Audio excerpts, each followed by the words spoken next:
The air in Studio 6B was usually filled with the frantic energy of a variety show. But tonight, as Secretary of Defense Lloyd Austin walked onto the stage, the atmosphere turned dense and cold, as if the room had been pressurized for a high-altitude mission. He sat across from Jimmy Fallon, his presence a mountain of charcoal gray wool and four-star discipline. To the millions watching at home, it was a rare glimpse into the personality of the man who commanded the world's most powerful military. To the man in the guest chair, it was meant to be a simple exercise in public relations, a few jokes about MREs, a nod to the troops, and a dignified exit. But the script had already been shredded. Jimmy Fallon sat with a stillness that was uncharacteristic, his usual playful energy replaced by a focus that felt aimed like a laser. The opening banter was brief, a shallow pool of conversation about the secretary's transition from general to civilian leader, which Austin navigated with the measured, low-frequency hum of a man who spoke in classified briefings. He spoke of readiness and integrated deterrence, his voice a steady rhythm that seemed designed to project a permanent, unshakable stability. But Jimmy wasn't following the rhythm. He leaned forward, his hands folded on the mahogany desk with a precision that mirrored the secretary's own. He reached into the dark space beside his desk and pulled out a single, unremarkable black tablet. It wasn't on the producer's list. It hadn't been there during the dress rehearsal. Austin's gaze locked onto the device, and for a fleeting second, the practiced stoicism of the secretary flickered. It was the first sign of a structural crack. Jimmy didn't activate the screen immediately. He began to speak about a fictional operation known as the Cobalt Ledger, a series of unrecorded weapon transfers that allegedly documented a secondary, shadow supply chain moving advanced munitions into conflict zones that the Department of Defense officially ignored. The name was a ghost in the machine of Washington, D.C., a rumor whispered in the corners of the E-ring, but never acknowledged in the light of day. Austin attempted a small professional smile, dismissing the concept as creative fiction, his hands remaining perfectly still on the armrests of the chair. But Jimmy wasn't deterred. He tapped the screen with a slow, deliberate motion that was captured by the high-definition cameras in a punishing, unblinking close-up. He pulled up a document, a thermal scan of a flight manifest from a private airstrip in the Nevada desert. The date was 6 weeks ago. The time was 0200 hours. Jimmy didn't read the technical specs. He simply pointed to the call sign of the aircraft, which belonged to a fictionalized shadow carrier known as Iron Mantle. The studio went quiet. The band had stopped playing between segments, and the audience seemed to have collectively forgotten how to breathe. Jimmy's voice dropped an octave, losing its comedic lilt and gaining a resonance that made the Tonight Show set feel like a war room. He asked about the Iron Mantle Protocol, a fictionalized shadow deployment program that supposedly moved specialized task forces into sovereign territories without congressional notification. Austin's eyes darted to the monitor to his right, perhaps looking for a signal from his press secretary, but the monitor showed only his own face, tightening under the heat of the studio lamps. He began to explain the complexities of unconventional warfare and the need for operational security, using long, tiered sentences designed to bury the core of the question under layers of military jargon.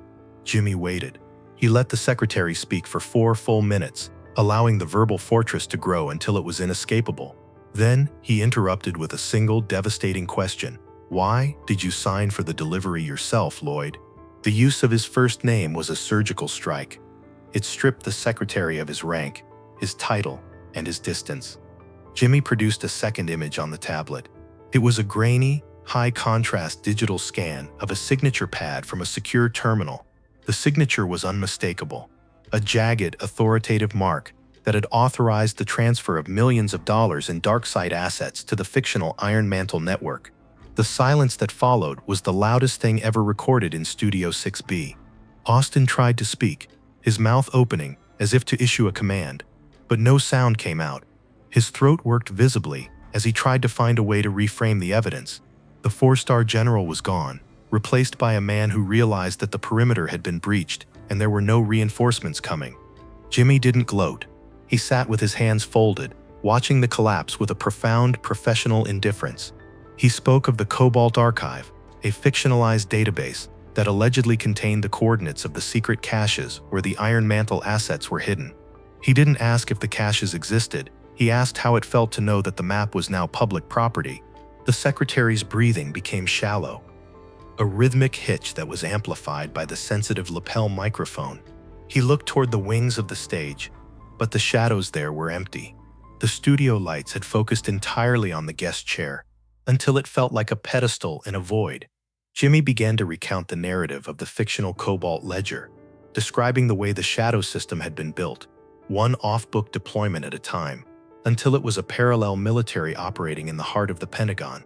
He spoke of the Mantle Point, the fictional location where the most sensitive weapons were allegedly being stored, a place that didn't exist on any official military chart. Austin finally spoke, his voice a thin, reedy whisper that cracked in the middle of the word authorization. Jimmy didn't argue. He simply swiped the screen to reveal a third document, a fictionalized unsealing order from a shadow court in D.C. that rendered the national security defense irrelevant. The trap had been built over years of narrative layering, and this was the moment the door locked.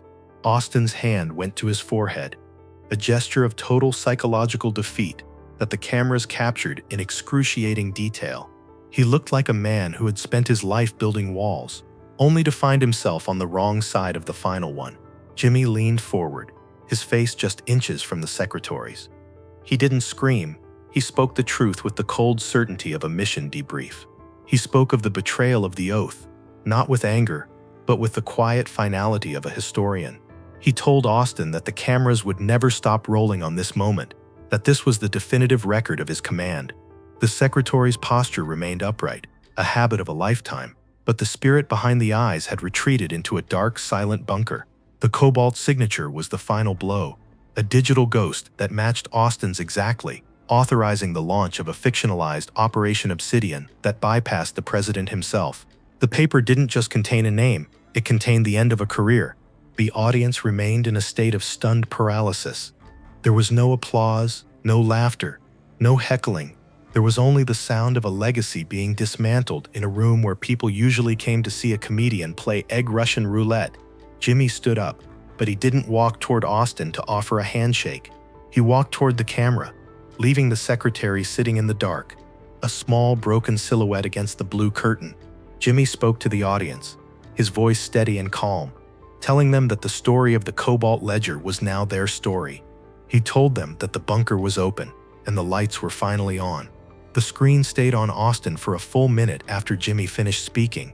It showed the micro tremors in his hands, the way his eyes searched the shadows for a way out, and the final, slow closure of his eyelids as the weight of the fictional reveal became an invisible burden. The breaking news strip at the bottom of the screen was the only thing moving, a red bar of light that signaled the end of the secretary's authority. The credits didn't roll. There was no upbeat music from the band. There was only the hum of the studio and the slow, agonizing fade of the lights. The mahogany desk looked like a sarcophagus in the dimming glow. Austin remained in the chair, a captive of the narrative he had tried to manage from the shadows of the Pentagon. The fiction of the deterrence had been replaced by the reality of the ledger. As the last light in Studio 6B extinguished, the only thing visible was the faint, ghostly glow of the tablet on the desk, the silent witness to the night the general fell. The truth didn't need to be loud to be final. It only needed to be told on a stage where everyone was watching. The narrative collapse was absolute, a perfect cinematic closure to a career built on the management of global conflict. The Cobalt Ledger was no longer secret, and Lloyd Austin was no longer the man in control. He was just a guest who had stayed too long, trapped in a spotlight that would never let him go. The world outside was sleeping, but in the archives of digital history, the moment of his collapse was being saved, a permanent loop of accountability that no one could erase. The silence was the last thing the microphones recorded, a silence that said more than any briefing ever could. The story was over, and the lights were never coming back on. Every deployment, every secret transfer, every shadow war was now a matter of public record, and the weight of that truth was enough to crush the very foundation of his world.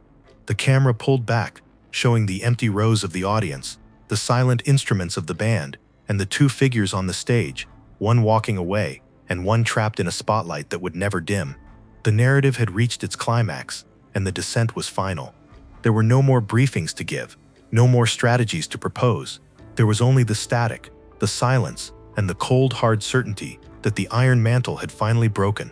The final frame of the video was not a logo or a call to subscribe, but but a simple, unadorned image of the Cobalt signature, glowing white against a black background. It was the mark of the end. Jimmy's voice echoed one last time in the mind of the viewer, not with a punchline, but with a statement of fact. The truth always finds its way through the thickest concrete. The story of Lloyd Austin was no longer his to tell. It belonged to the record, to the viewers, and to the narrative of power that Jimmy Fallon had so meticulously dismantled. The lights were out, and the accounting was complete.